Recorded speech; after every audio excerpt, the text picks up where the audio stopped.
കാട്ടില് ചോര മണക്കണുണ്ടോ? ആ പാടിയിൽ ഉയരണാലറിക്കരച്ചിരിൽ നെഞ്ചു വിറക്കണുണ്ടോ? പെണ്ണെ ചങ്ക് തകരണുണ്ടോ? കിഴക്കൻ മലയിൽ ചെങ്കതിർ തെളിയുമ്പോൾ തേയിലത്തോട്ടങ്ങൾ ഉണരുകയാ. വള്ളിയും ചെമ്പിയും നഞ്ചയും നീലിയും കൊളുന്തുനുള്ളാൻ പോടുണ്ടേ. കൊളുന്തുനുള്ളി പോകുമ്പോ ചെമ്പിത കാതിൽ ചൊല്ലി നഞ്ച വള്ളിയ നീലന് ഇഷ്ടമത്രേ. ഒരു കാതിൽ നിന്നും മറുകാതിലെത്തിയത് തേയിലത്തോട്ടം മുഴുവനെത്തി. പിന്നെ പാടിയിൽ ആ കഥ പാട്ടായി.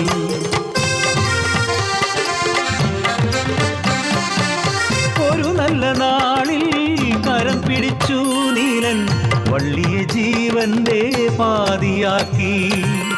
ഇല്ലായ്മയാണേനും വല്ലായ്മയാണേനും ഒരു സ്വർഗം തന്നെ പടുത്തുയർത്തി.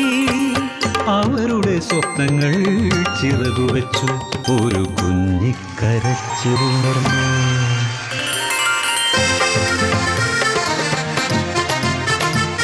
താരാട്ടിനീണവും കളിച്ചിരി കൊഞ്ചലും രാവു പകലുകൾ കൊഴിഞ്ഞുപോയി.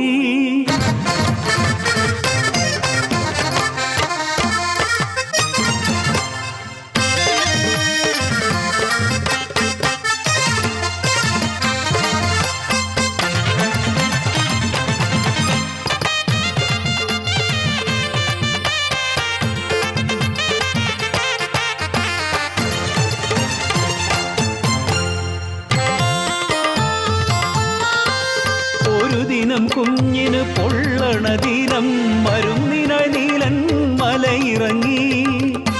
അശനിപാദം പോലെ പാടിയില വാർത്തയെത്തി. വരയൻ പുലി കാടിറങ്ങി. രാവേറെ ചെന്നിട്ടും വന്നില്ല നീലനും പരിഭ്രാന്തയായി വള്ളിയും. നേരം പുലർന്നപ്പോൾ കേട്ടു വാർത്ത, പുലി കൊന്നു തിന്നു നീലനെ. മുത്തേ മുത്തേ നിന്നെ കൊഞ്ചിക്കാനിനി അച്ഛൻ വരികയില്ല. ആന കഴിപ്പിക്കാൻ മാമൂട്ടി കൊഞ്ചിക്കാൻ അമ്മയുടെ മുത്തിന് അച്ഛനില്ല.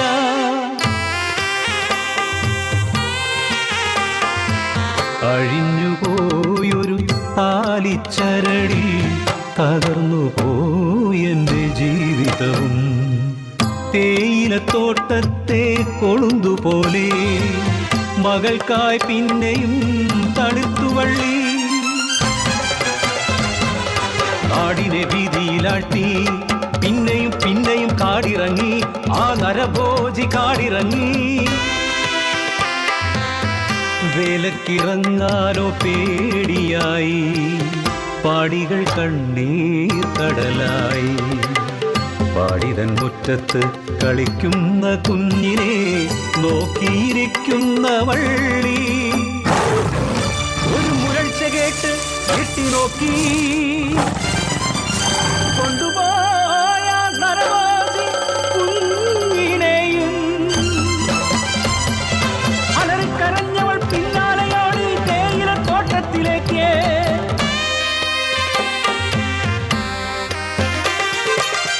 ചോര കൊണ്ട് പൂത്ത പോലെ ചോരയിൽ മുങ്ങിയ തേയില ചെടിച്ചോട്ടി വരിയെടുക്കുവാൻ പോലുമില്ലാതെ പാരി തിന്നൊരാ പൊന്മകളെ.